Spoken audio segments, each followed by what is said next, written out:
Olá pessoal, tudo bem com vocês? Bom, vamos dar continuidade à nossa série de vídeos sobre o manual do Lingo. E estamos aqui no item de desenvolvendo modelos mais avançados, modelos de logística.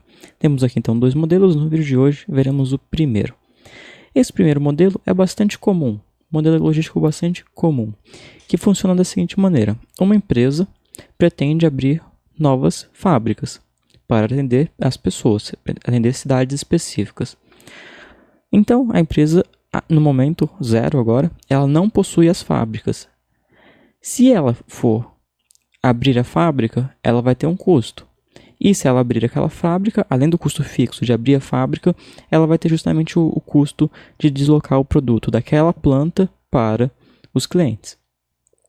Então, o problema funciona da seguinte maneira. Em quais localidades eu devo abrir as fábricas para atender a demanda que eu possuo? Então, vamos lá. Nós temos aqui o modelo, ele é bem tranquilo, é como se fosse um modelo de logística comum, sem a informação de ter um custo fixo, e aqui no final, ele só tem uma restrição a mais para incluir essa informação. Vamos ver aqui então como que funciona. Dentro do nosso set, como é de esperar, nós temos o nosso set de origem, que são as plantas, e o set de destino, que são os consumidores. Em relação à planta, ou seja, à fábrica, nós temos o F-Cost, ou seja, o custo fixo, o Cap, que é a capacidade daquela fábrica de produzir, a capacidade máxima que a fábrica tem de produzir, e o Open, que é justamente se eu devo abrir ou não aquela fábrica. Então, essa aqui é uma das nossas variáveis de decisão. Em relação aos clientes, nós temos o DEM, que é justamente a demanda que os clientes têm para cada uma das localidades. Com esses dois sets, nós temos o nosso arco, que é justamente a planta com os clientes. Em relação a isso, eu tenho o custo, e o custo é o valor conhecido de cada um dos arcos, como nós já vimos em modelos parecidos com esse anteriormente, e nós temos também o vol, que é o volume, ou seja, é a nossa segunda variável de decisão que nós queremos criar. Então aqui, na seção de data, nós entramos com os parâmetros, descobrimos então que temos no total até 3 plantas. Temos o custo fixo de cada uma delas. Então, a primeira tem um custo fixo de 91, a segunda de 70 e a última, a terceira, de 24. E a capacidade aqui de cada uma. Primeiro 39, depois 35 e, por fim, 31. Olhando só essa informação daqui, seria evidente indicar que seria mais vantajoso abrir a fábrica 3 antes das outras, justamente porque ela tem um custo fixo menor. O que acontece é que quando nós vemos aqui olhar na matriz que tem justamente os arcos, nós descobrimos que os produtos que saem da fábrica 3 são, em média, um pouco mais caros do que os demais, porque observe, aqui então é o mais caro dessas 3 plantas, ou seja, para chegar no cliente 1, a fábrica 3 é mais cara, para chegar no cliente 2 é o segundo mais caro, para chegar no 3, realmente é o mais barato, é algo positivo. E para chegar aqui no quarto, ele está no meio, não é nem o mais barato nem o mais caro. E aí surge a pergunta, quais plantas eu devo abrir e quanto que eu devo mudar de cada planta para cada um dos clientes? A nossa função objetivo, então, é bem tranquila. Nós queremos minimizar o custo logístico. O custo logístico, então, será dado pelo custo fixo mais pelo custo variável. O custo fixo, então, é justamente a multiplicação do F-Cost, ou seja, do custo fixo, vezes se eu abrir ou não aquela fábrica. Então, eu vou pegar 91 vezes se eu abrir ou não aquela fábrica. Então, o Open vai assumir valores de 0 ou 1. É uma variável binária, sendo o 0 não abrir e o 1 abrir. Como o Open é uma variável binária, observe que aqui no final é declarado que o Open é uma variável binária, ou seja, o Open está aqui dentro do @bin. Então, todos os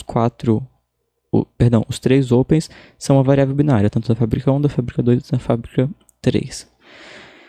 Bom, então, comentei aqui o custo fixo, que é justamente a segunda informação que nós temos aqui, e temos também o custo variável, ou seja, é simplesmente o custo daquele arco vezes quanto eu mandei naquele arco.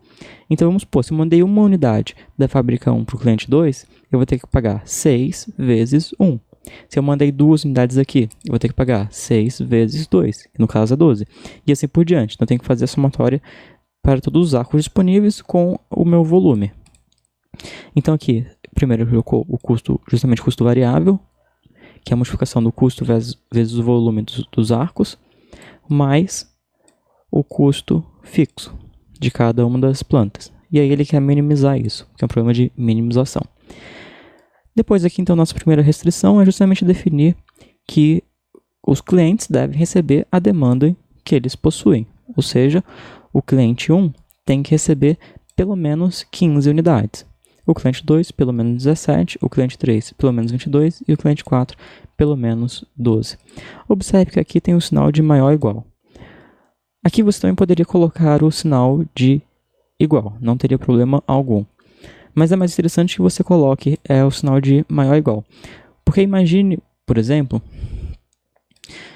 se você só pudesse mandar, nesse modelo em si não faz diferença alguma se você botar realmente sinal de maior ou igual ou sinal de igual. Mas na maioria dos casos é interessante que você, mesmo podendo utilizar os dois, utilize o de maior ou igual. Por quê? Porque imagine então que no seu deslocamento você só consegue transportar valores de uma unidade e meia, vamos supor. Então, eventualmente, você, para algumas das cidades, poderia enviar mais do que ela precisa. Só que, como esse é um problema de minimização, o modelo já buscar o menor valor possível. O que pode acontecer é o seguinte, se você botar o sinal de igual aqui, eventualmente, você não consegue fazer, dependendo da configuração desse modelo, você pode não conseguir enviar exatamente a quantidade. Você precisaria enviar uma quantidade um pouco superior. Então, entre enviar um pouco superior, na teoria não teria problema você enviar mais do que precisa. Por quê?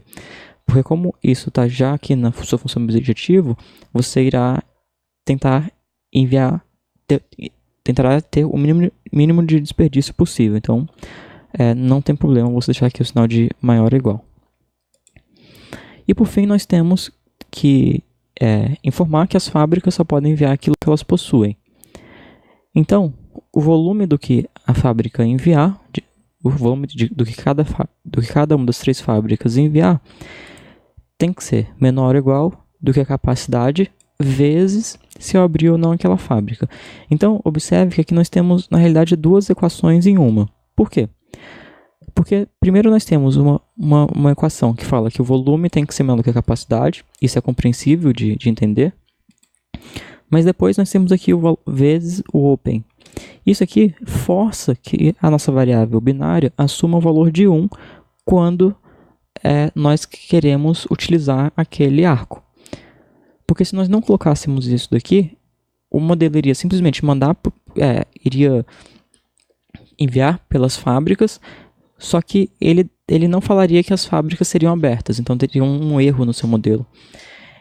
Então, nesse caso, além de ter então que o volume tem que ser menor ou igual à capacidade, o vezes open determina que aquela fábrica seja aberta, ou seja, que essa variável assuma um valor informando que aquela variável foi aberta, para assim ele considerar essa informação aqui na nossa função objetivo do custo fixo e adicionar o custo fixo.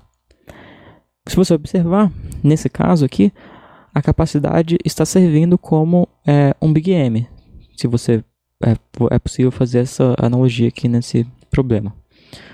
E por fim, conforme eu disse anteriormente, nós temos que definir que a variável open seja binária. Então aqui ele comenta realmente o que eu acabei de falar, dos sets, das variáveis, da função objetivo, que é separado entre o custo fixo e o custo variável, as nossas restrições, que são 2. Primeiro, garantir que a demanda seja respeitada, ou seja, que a demanda receba os produtos e que a planta não envie mais do que ela possui. E por fim, nós chegamos aqui na solução. A solução informa que devemos abrir a fábrica 1 e 3, e depois nós temos o volume que temos que enviar de cada uma das fábricas para as cidades. Então a fábrica 1 vai mandar 15 para a cidade 1, 15 para o consumidor 1, 17 para o consumidor 2, 3 para o consumidor 4. Já a fábrica 3 vai mandar 22 para o consumidor 3 e 9 para o consumidor 4, não abrindo então a fábrica 2. Então nós temos o modelo aqui e podemos também solucionar para chegar na mesma resposta. Então aqui nós solucionamos, chegamos custo mínimo de 327 e temos aqui exatamente as mesmas informações de qual fábrica abrir, a 1 e a 2, e aqui embaixo nós temos a informação do volume que devemos enviar de cada uma das fábricas. Podemos então vir aqui no Solver Solution e gerar também só o relatório com as informações que nós queremos, que no caso é o volume, e só mostrar o que não tem valor de zero, valor diferente de zero. Então justamente aqui nós temos o volume que devemos enviar de cada uma das plantas para cada uma das cidades. Esse modelo aqui é relativamente bem tranquilo, bem comum, e é uma das bases dos modelos de logística, um modelo de transporte. É importante que você compreenda como ele funciona para poder replicar futuramente. Bom, outros vídeos como esse você encontra aqui no canal e no site sudocontrol.com.br. Não se esqueça de deixar suas dicas e sugestões para os próximos vídeos aqui nos comentários. Eu te conto em breve, abraços e até mais!